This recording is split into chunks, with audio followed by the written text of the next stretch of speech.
perubahan tu mai daripada tangan kita. Ini problemnya. Perubahan tu bukan mai daripada tangan kita. Perubahan tu mai daripada hidayah, petunjuk daripada Allah Subhanahu Wa Taala. Jangan kita belagak sombong. Bila kita belagak sombong, yang ni yang penganjur demonstrasi ni. Pasal apa? Pasal dia sombong. Pasal apa? Pasal manusia itu tak berubah. Pasal apa tak berubah? Tak berubah kerana tak dengar cakap dia. Jadi ini perkara-perkara tuan-tuan dan puan sekalian yang perlu diperhatikan. Wallahu a'lam. Ustaz, mana kita nak jelaskan kepada saudara-saudara kita kenaan dengan salam, sebab dah jadi adat dalam Melayu di mana bersalam-salaman sesama saudara dan sebagainya, di mana bukan murid. Dan juga dalam satu hadis di mana mengatakan bahawa Rasulullah melarang untuk seseorang ketika bersalam untuk membongkokkan badan dia dan juga mencium tangan. Itu dia dua soalan dia. Adakah hadis Nabi larang cium tangan ketika salam? Ana wallahu alam setahu ana tak ada hadis, tapi bongkok ada hadis. Bongkok. Tuan-tuan dan puan sekalian, dia cerita dia macam ni. Tentang salam muhrim ni, dia tak panggil muhrim lah, mahram. Dia mahram. Tapi muhrim tu dah bahasa Melayu lah kan? Dah ada dalam kamu Dewan Bahasa kan? Mahram kamu Dewan Bahasa. Kalau ada dalam kamu Dewan Bahasa, dia jadi muhrim pun dia tak ada masalah, dia jadi Melayu. Tapi kalau ikut kataan yang sebenar dalam bahasa Arab, dia mahram. Tapi no problem, tuan-tuan dan puan sekalian. Cerita dia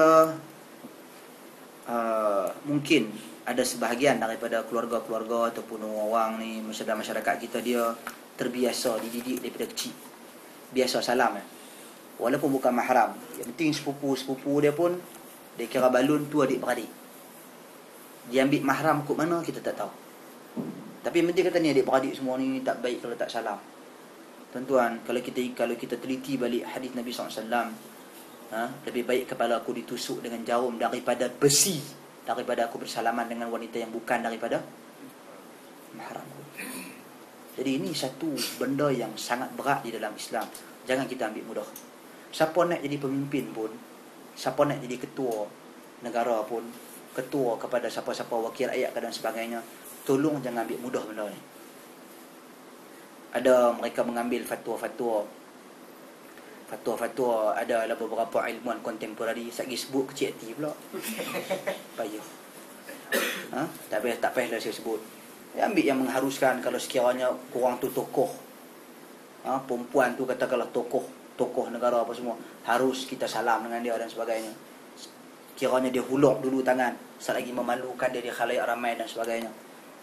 Tuan-tuan dan puan sekalian, benda ni sebenarnya wallahu a'lam, ada tak usaha-usaha menjelaskan benda ni kepada pemerintah? Saya tak tahu. Kokok orang sini-sini yang lama-lama dulu dah jelas kan, dah pergi jumpa, bentang kat orang tertentu yang ada kuasa, yang kedudukannya tinggi dalam masyarakat, pergi cerita satu-satu, ini dalilnya, ini hadisnya, boleh tak kita ubah? Ada tak usaha-usaha seperti ini? Kalau tak ada usaha-usaha seperti ini, macam mana kita nak fahamkan mereka? Mereka nak menggunakan fatwa-fatwa yang membolehkan. Dalil dia, ketika mana tokoh ilmuwan Nimai di PWTC, dia salam dengan perempuan. Dia tokoh ilmu besar, dia ulama besar, tokoh besar. Nampak? Kita pun boleh kata agama tu bukan duduk pada ulama negeri tu saja. Pasal ada orang kata agama bukan duduk pada ulama Saudi saja. Memanglah. Jadi agama pun bukan duduk pada ulama Mesir saja. Agama pun bukan duduk pada ulama Jordan saja. Agama pun bukan duduk pada ni saja. Sebab tu saya kata, kalau kita nak mengkelai pasal yang mana ulama-ulama kontemporari, payah-payah sangat, tinggalkan semua. Mari kita kembali pada ulama terdahulu. Ulama terdahulu daripada pelbagai latar belakang. Daripada Syam pun ada Ibn Taymiyah. Daripada Jordan, daripada bumi Syam ni, kalau masuk sekali lah semua tu. Syam berapa ramai? Yaman, Asy-Syaukani ada, As-San'ani ada. Zaman Nabi lagi, para sahabat daripada Azerbaijan, seluruh dunia. Tak ada siapa pun khususkan pada ulama-ulama Saudi. Jadi mungkin ada orang dia terasa kot pasal kita duk bawa telah berkata Syekh Abdul Aziz bin Baz, telah berkata Syekh Muhammad ibn Salih Al-Uthaymin, tengoklah isu apa. Kalau isu-isu kontemporari, isu masalah-masalah, contohlah kita katakan masalah-masalah terkini, isu-isu semasa, yang berkaitan dengan perubatan contohnya. Munasabah lah kita nak ambil, nak duk cerita bab jantung, penggunaan enzim, babi tak babi lah, apa kebala. Imam Syafi'i mana cakap benda tu. Jadi tengoklah pada siapa kecenderungan. Bila kita mengaji, menuntut ilmu ni, automatik dia ada kecenderungan. Automatik dia ada kecenderungan. Pelik sangat kalau tak ada kecenderungan. Ada orang cenderung kepada Hamzah Al-Malibari. Ada orang cenderung kepada Dr. Mahir Yassin Fahal. Ada orang cenderung kepada Al-Albani. Ada orang cenderung kepada Shu'aib Al-Arnaud. Ada orang cenderung pada Dr. Yusuf Al-Qardawi. Ada orang cenderung pada Dr. Ramadan Al-Buti. Kecenderungan. Jadi bila kecenderungan kita nampak lah. Orang boleh tahu. Kalau ustaz ni dia pakai nama siapa banyak, mesti boleh tahu. Tak payah sembang lah. Ustaz ni dia guna nama siapa banyak.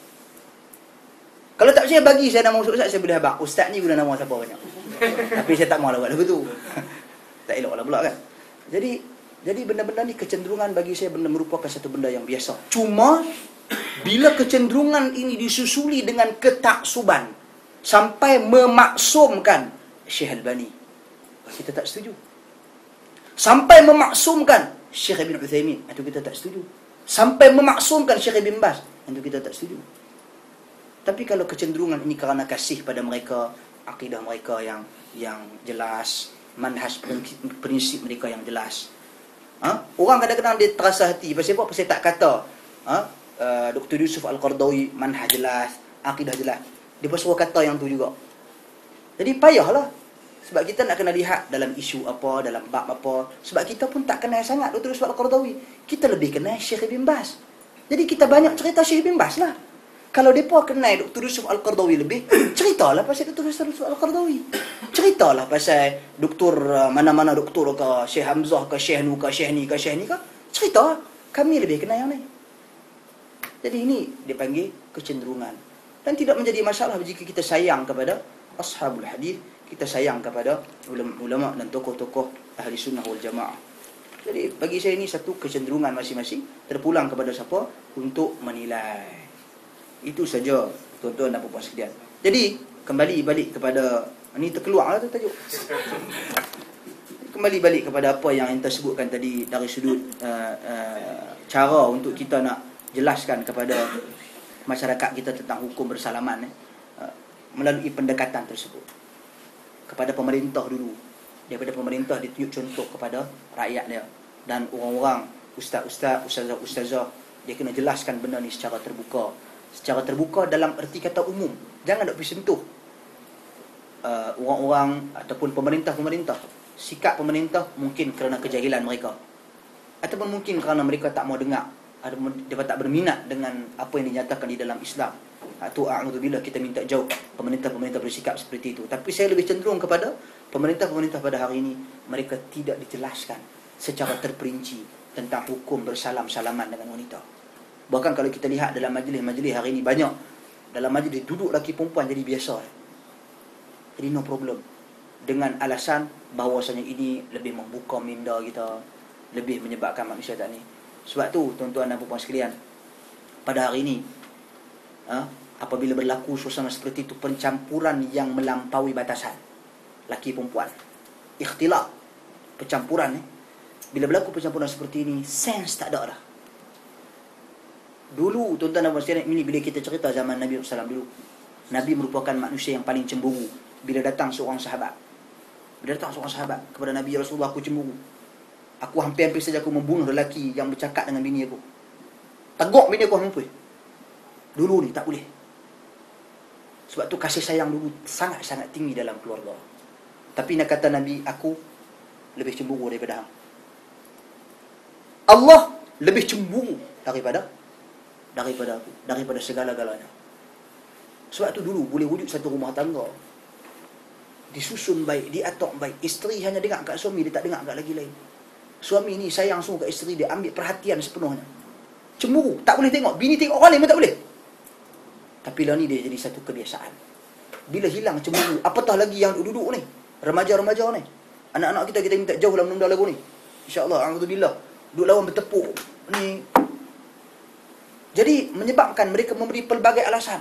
Oh, nak bina kasih sayang ni, nak kena kawan dulu. Nak kena pegang-pegang tangan dulu, nak kena keluar dulu pasal baru rasa cinta, baru boleh menikah. Kalau tidak, tak boleh. Pasal apa? Pasal percampuran yang melampaui batas. Duduk lagi perempuan sekali, dah jadi biasa, dah tak ada sense. Orang kalau duduk lagi perempuan ni, patutnya kena rasa takut, tuan-tuan sekalian. Dibimbangi perkara-perkara yang tak sepatutnya berlaku. Itu yang apatah lagi kalau kita bersalam-salaman dengan lelaki dan perempuan. Orang tak rasa.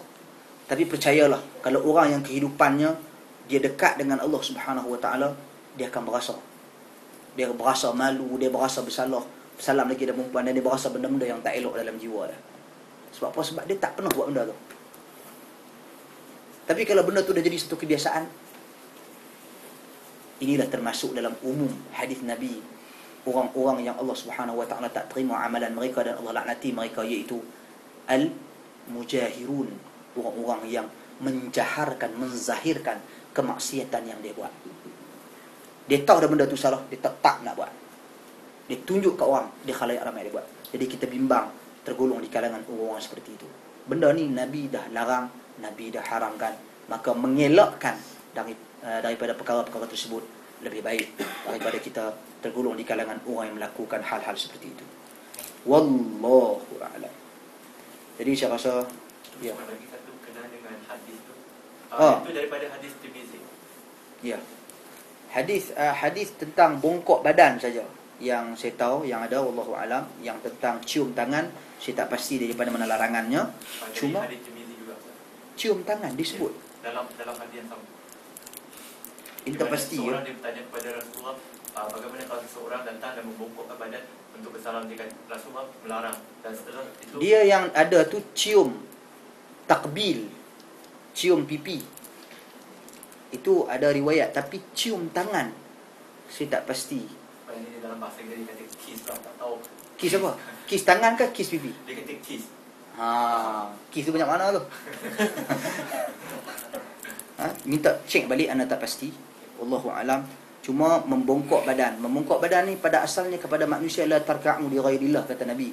Jangan kamu rokok kepada sesuatu selain Allah Subhanahu Wa Taala. Bongkok badan tak boleh. Ini benda yang dilarang. Tapi telah menjadi satu budaya dalam masyarakat Melayu. Assalamualaikum. Dia jadi tak tahu dia jadi pasal apa, dia nak tunduk dulu. Jadi cuba budaya yang menyelisihi syarak. Boleh kita benarkan? Tak boleh. Kita kena usaha tegakkan badan kita. Begitu juga salam tepuk dada. Dia nak bersilat juga. Salam tepuk dada ataupun salam dia cium tangan dia sendiri. Tak tahu pasal apa. Kalau kawan tu pakai minyak wangi ke, ada alasan juga sebab dia nak ni. Tapi kalau kawan tu tangan dia buat apa-apa ke, tangan dia pegang petai ke apa ke, takkan kita nak cium. Betul, dia memang jadi. Mai mana kita tak tahu. Jadi ini sebenarnya salam yang biasa saja. Kita yang cuba mengadapkan benda tersebut dengan budaya-budaya yang tak sepatutnya.